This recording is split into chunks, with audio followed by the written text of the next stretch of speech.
This is the Barbados Today Evening News for Friday, April 7th. Thank you for joining us. I am Mary-Claire Williams.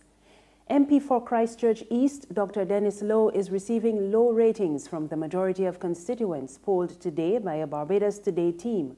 Not only that, the findings of a 3-hour Pulse of the People tour of the constituency revealed that a significant number of DLP supporters are now undecided.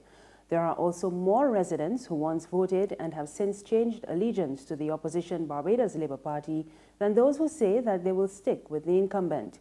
On the positive side, however, most residents say they are satisfied with the recent debushing exercise, but inadequate street lighting remains a serious problem in that constituency. My government are trying their best with what they have. And to do anything better, as my Prime Minister said, he don't want to go to the IMF. So he must know what he got inside the kitty or how the condition of the country is. He's no use. He ain't doing nothing for free constituency up here. He ain't doing nothing here. I live right there by that red top house. The house is mine. He was before he get in power the last 10 years, he said he could put a light pole down there, but we had to put it ourselves. He said he could do a little piece of road, he ain't doing nothing. Health Minister John Boyce is reporting that more women than men are suffering from depression in Barbados. Boyce was addressing the Lions Club's health fair to mark the observance of World Health Day. This year, the focus is on depression with the theme, Depression, Let's Talk. While we in Barbados have not conducted a survey of the prevalence of depression to determine the percentage of our population living with the condition, available information reveals that between 2010 and 2014, a total of some 354 persons were diagnosed, of which 61% were female. Mental health is an essential aspect of our holistic health and wellness. It enables us to live meaningful lives, helps us to make good life choices, and strengthens our ability to handle challenges in life. Conversely, poor mental health can disrupt a person's life significantly. At least one credit union says it is moving to capitalize on opportunities from a reduction in lending by commercial banks to some groups. And the City of Bridgetown Credit Union's CEO, Steve Bell, told Barbados Today that the credit union movement has also witnessed an increase in membership since commercial banks began lowering their interest rates on savings. What has happened is that persons have moved their monies from, some persons have moved their money from commercial banking system in the credit union movement.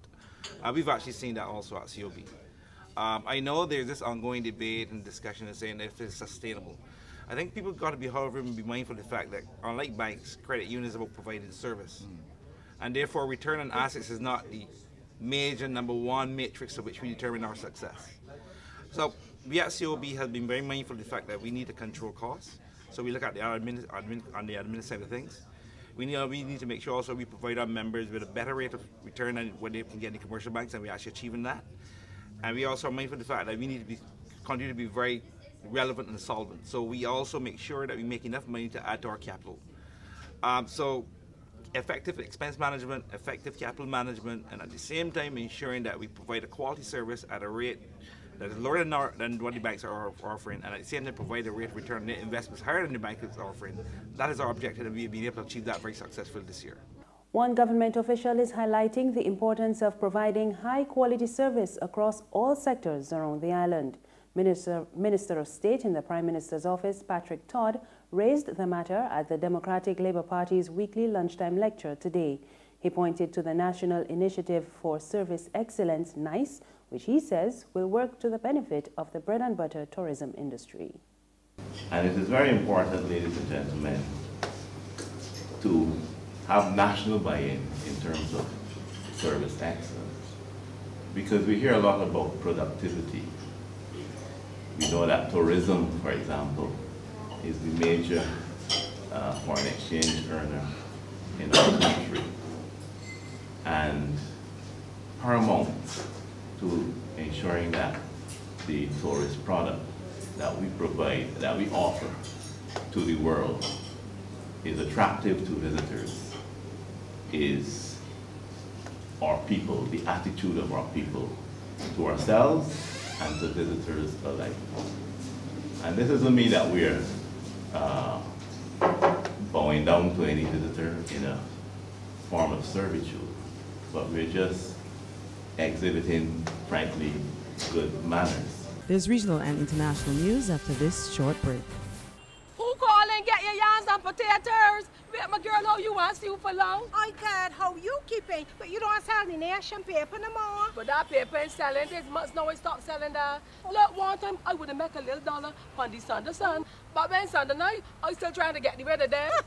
Well, you know you can't call that the Sunday sun no more. You're going to call that sunset news. Because at night time that news stale. People complain that them ain't got nothing in it to read and the price keep going up all the time. A woman abused me so sick the other day, telling me that she just read Barbados today online for free. I can't take that abusing soul, so I switched to my potatoes and yams. Well, let me tell you, if pork selling, you got to raise pigs. How much for the yams? Oh, 75 cents a pound. Well, that's cheaper than that stale news. Give me... How much you want? a pound. Only a pound? Anyhow, these eating real good. Let me wrap them up for you. Come. The Barbados Today, news you can trust.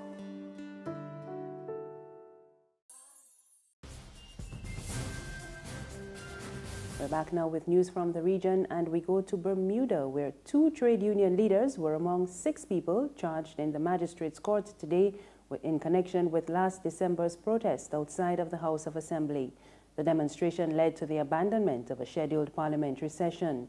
President of the Bermuda Industrial Union, Chris Ferbert, his counterpart at the Bermuda Public Services Union, Jason Hayward, Reverend Nicholas Tweed of the People's Campaign, and the BIU's Vice President Glenn Simmons, as well as Lily Mae Belford, all denied charges of blocking access to the House and obstructing police.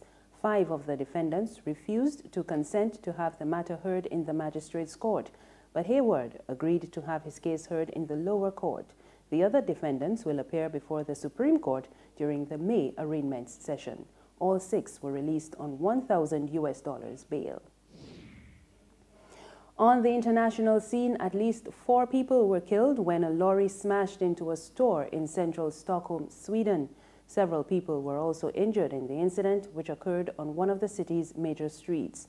The Swedish Prime Minister said all indications are that it was an act of terrorism. 1 person has been arrested in connection with the incident. And finally, Russia is warning that there will be serious consequences to the U.S. cruise missile strikes on a Syrian airbase. The U.S. military launched dozens of Tomahawk missiles from U.S. warships in the Mediterranean Sea that hit the airstrip, aircraft, and fuel stations of the Sherat Air Base. The strikes were a reaction to what Washington says was a poison gas attack by the government of President Bashar al-Assad that killed at least 70 people.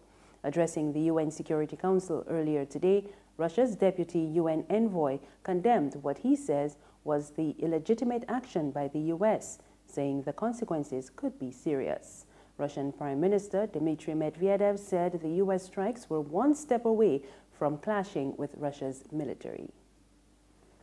And that's news this evening. Remember, you can get more on our website, www.barbadostoday.bb. You can also subscribe to our e-paper, email updates, and like us on Facebook. We're on Izumi Media in bus terminals and Screenplay at supermarkets and gas stations near you. Or you can tune in to Channel 99 on Flow TV or Mix 96.9 FM for more news. I am Mary Claire Williams. Good evening.